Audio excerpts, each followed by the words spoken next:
There's more wins than just what happened with Zoran Mamdani. I mean, it was bad all over the place.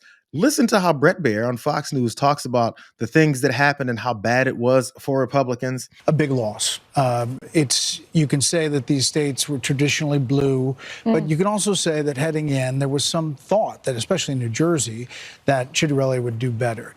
The spreads here are surprising. Maybe not the results, but the spreads.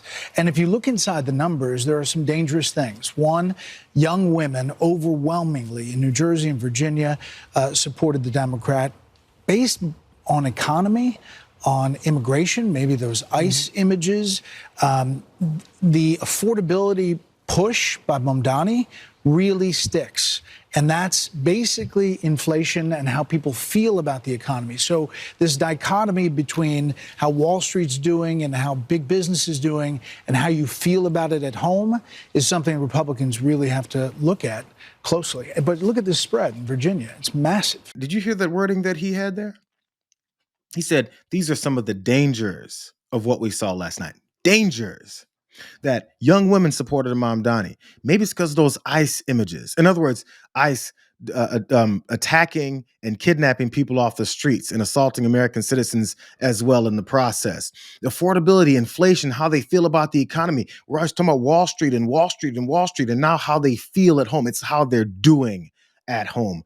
The level of detachment from regular people is on full display. If they ever want to know what it is that's happened and the reasons why they lost last night, they should probably pay attention to how they're still talking about the folks that came out and made their voices heard. It's a danger that young women supported him because of, rights.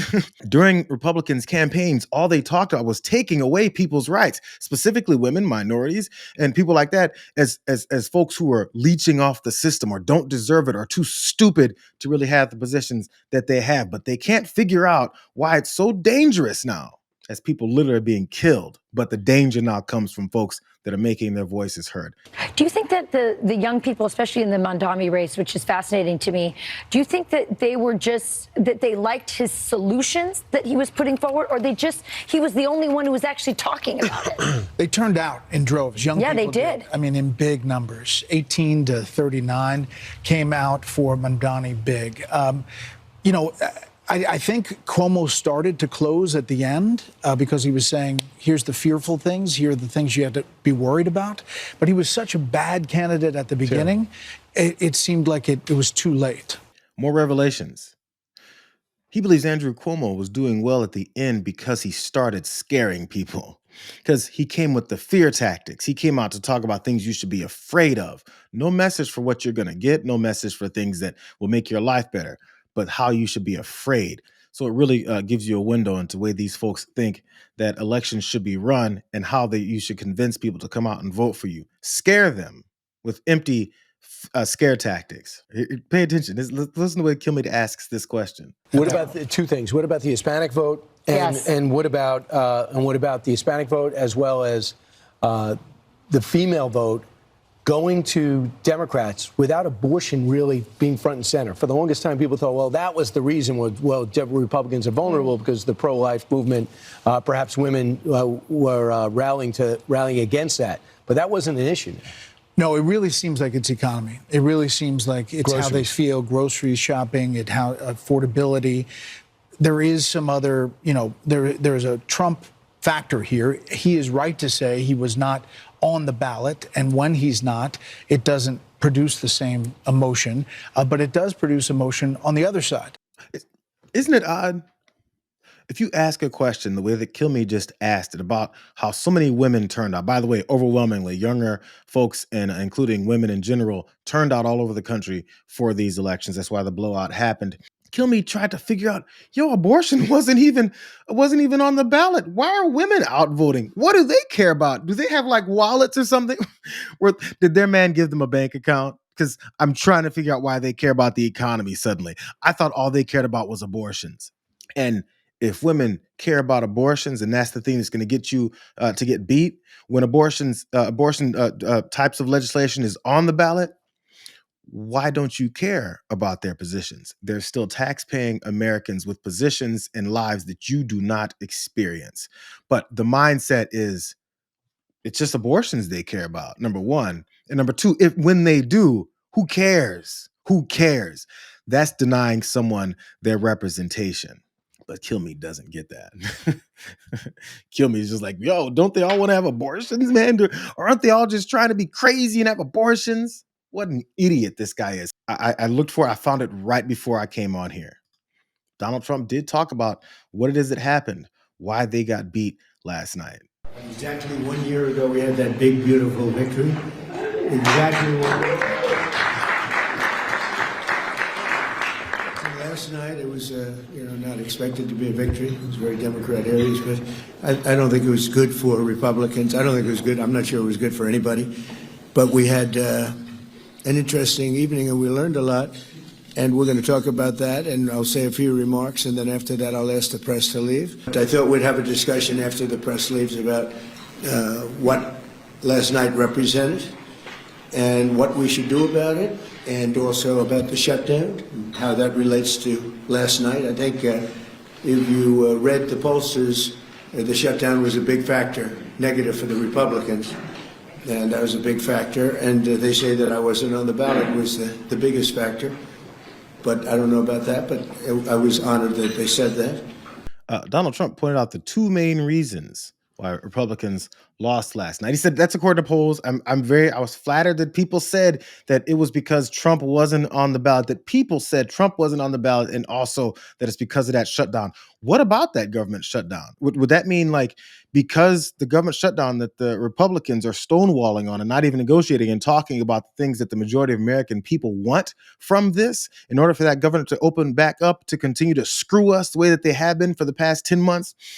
So if those are the issues, maybe you should dig into why that government shutdown is an issue for you. But the other part he said was that Trump wasn't on the ballot. He's really appreciative of people that said that.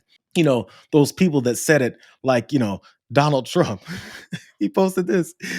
Quote, Trump wasn't on the ballot and shutdown were the two reasons that Republicans lost elections tonight, according to pollsters. He's really appreciative that those pollsters, aka Donald Trump, said that Trump wasn't on the ballot. And that shutdown that Trump is all a part of orchestrating and telling Mike Johnson to continue to keep going. The reasons as to why they got their asses whooped all over the country last night. Forget the fact that same guy who was not on the ballot, as he pointed out, went on multiple tirades yesterday before that election because he saw things going down. As a matter of fact, before and after and during, here's a couple of these things. I read this one yesterday at the bottom. Any Jewish person that votes for Zoran Mamdani, a proven and self-professed Jew hater, is a stupid person. He also went up, the next one up in the middle. If affordability is your issue, vote Republican. Energy costs, as an example, are plummeting, getting close to $2 a gallon gasoline. When energy goes down, everything else follows. And it has. President DJT. And at the top, he says, terminate the filibuster.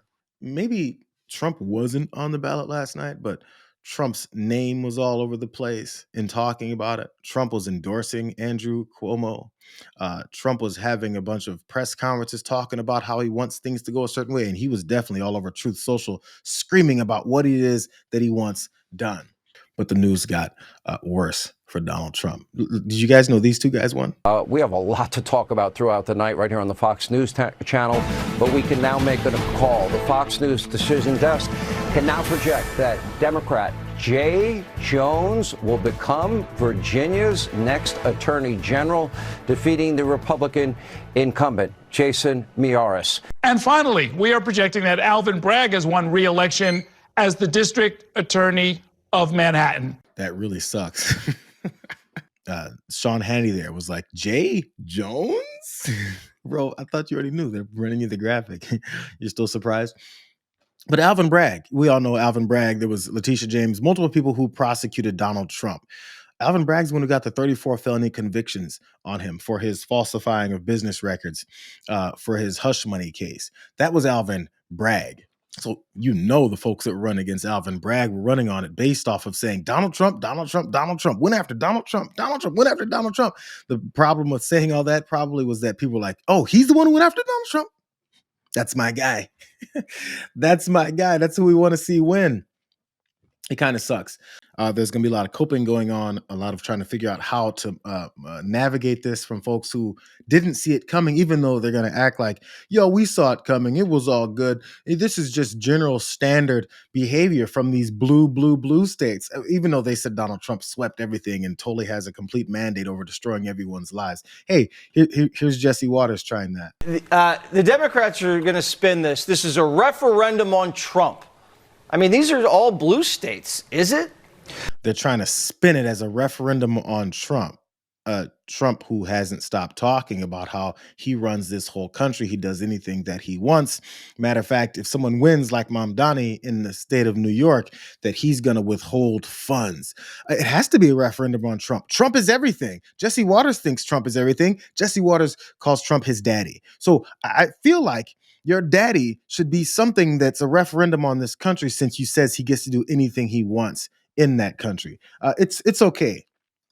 It's okay to have some self-reflection and try to figure out what it is that you did and the things that you said and the way that you've been governing, if you can call it governing, that helped destroy people's lives where they've had enough of it. Vivek Ramaswamy put his face in it. We got our asses handed to us in New Jersey, Virginia, and New York City.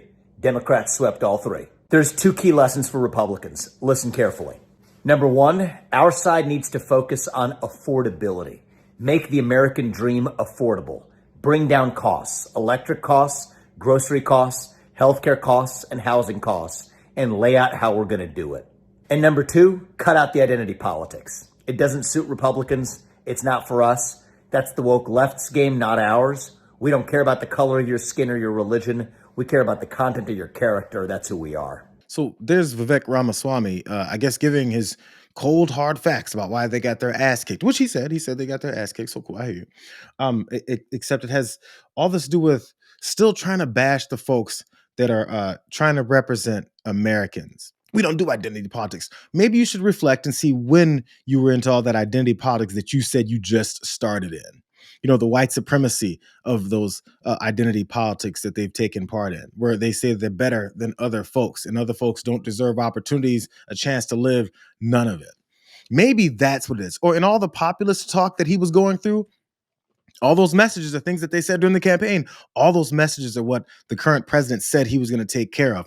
And then the main part, which I'm not sure if he really took in, even though he said it, you say all those things and then give a plan of how you're going to do it. So if you're going to give a plan of how you're going to do all this populism that you said you're going to do, maybe you should consult with Mike Johnson and ask him. Maybe you should stop lying on TV every day. Maybe you should stop going in front of cameras and standing behind podiums and saying that you have healthcare plans before you don't have a healthcare plan, when you have no interest in having a healthcare plan. So in order to have these plans laid out that you said you have to have for this populist plan, maybe you should start thinking of them rather than ways to divide and say that you're better than someone else who participates in identity politics. I have a different type of declaration of what it is that these Republicans had an issue with last night. Donald Trump said it best. They don't know what the they're doing. Do you understand that?